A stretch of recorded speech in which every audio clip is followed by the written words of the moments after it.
What's up, YouTube? Capital G here. I'm going to talk about Paul Cooper's deck that he took to a top 32 finish at YCS Miami. Now, I feel like I need to preface this entire video by saying, kids, please don't try this at home. Paul Cooper is not only a very skillful duelist, he's one of the best deck builders in the entire country. I'm talking Jeff Jones level, and nobody, and I mean nobody, knows Hieratic, the archetype, the ins and outs of it like he does. I mean, he is probably the best Hieratic duelist in the entire country. This guy has topped roughly about a half a dozen regionals with the decks. I believe that this is his second YCS top with Hieratics. I mean, I believe he topped nationals too. I mean, nobody knows the deck like this dude does. Alright, so I fear that because YCS Miami is concluding today, we will see a lot of the same videos and YugiTubing, but I still feel like I can put my 2 cents on it. Alright, let's go to the deck list. Starting with 3 CardCar Ds, we have 1 Quackimiro Drago, we have Red Eyes Metal, 3 copies of Birdman, 3 Nefret, we have 3 Sue, 3 copies of Tefnuit, and 3 Accept. The normals, he's got Watt-Tail Dragon, Cursive Dragon, and Luster Dragon. Throwing in that Cursive Dragon for the extra level 5 or C plays, you know, those are always good.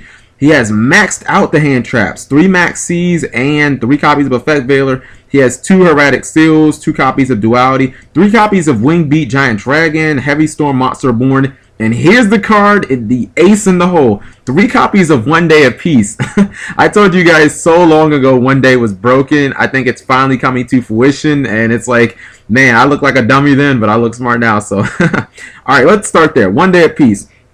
A card he maxed out. I remember watching a video about a year ago when Hieratics first came out, and WK was talking about this, and he was talking about how Japanese players are starting to catch on to this trend of running One Day of Peace in the main deck of Hieratics, and it didn't make a lot of sense to me until I really thought about it. Hieratic is one of those decks where when it goes off, much like Infernity, it's just going to win. It really doesn't matter what you have in your hand or what you have, you know, as far as what you might do your next turn, as long as it can do what it wants to do. One Day of Peace works perfectly in this deck, because when you combine that in conjunction with cards like CardCar D and Pot of Duality, what it basically does is it just lets you set up, and then your next turn you just explode. You know, you draw the extra cards. With Pot of Duality, you draw for your specific cards that you need. One Day of Peace gives you not only a card, but it gives you a turn where you don't have to play any defense. You don't have to worry about your opponent going ham and just killing your ass, and then in your next turn you just absolutely explode. Now, that might be a problem for certain decks, but when you combine that with the fact that he maxed out on Wingbeat, which is just nuts in this deck, because when you have a Cyber Dragon S card and Tefnuit, and you have Red Eyes that get summoned from the deck, among other things, all these dragons that can just return to the hand, then special summon themselves again, it's like, I mean, you're basically running 4 copies of Heavy Storm, you know. You have Hieratics that not only blow up back row like Sue, but you have other ones that blow up monsters. It's very easy to clear your opponent's board. That's another reason why he didn't feel like Dark Hole was necessary. Now, he maxed out on the hand traps. Maxx C is absolutely phenomenal. We knew that this being Wind-Up's last event, people were going to run the deck, and, you know, Wind-Up is just an ace card against it. Effect Veiler, not so much. Didn't really like that. But you have to also think that, you know, Fire Fists were probably going to be prevalent at this event. If they make Shockmaster on you, it's going to be a long day because they call effects. No Dark Hole. I mean, what are you going to do? You really don't have any other options. You know, you're just basically going to auto-lose. So this card basically stops them from being able to just go Shock Lock and just win.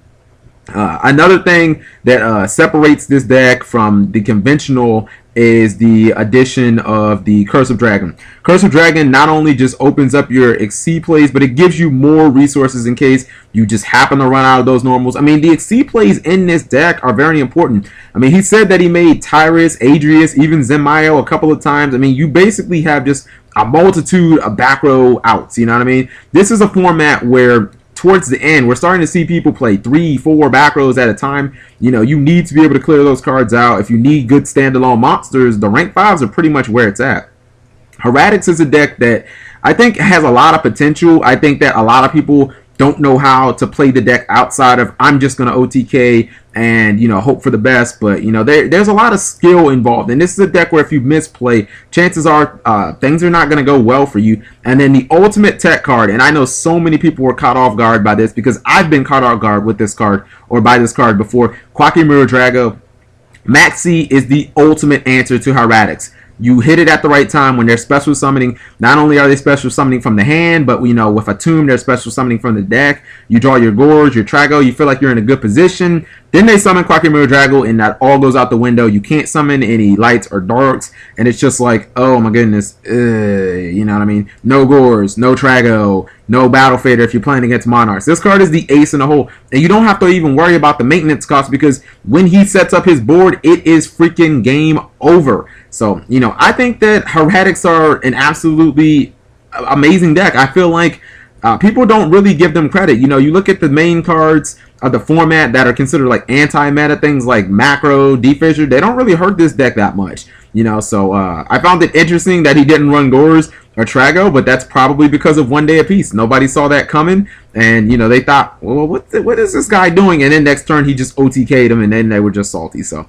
let me know what you guys think. I don't really see much changing in this deck outside of the 1 day apiece, which is obviously limited. But again, I have to preface this by saying, don't try this at home. If you think you can net deck this and take it on dual pro, I mean, it's just not gonna work out. I mean, Paul Cooper is an absolute master. Thank you guys for watching as always, and I'll talk to you later.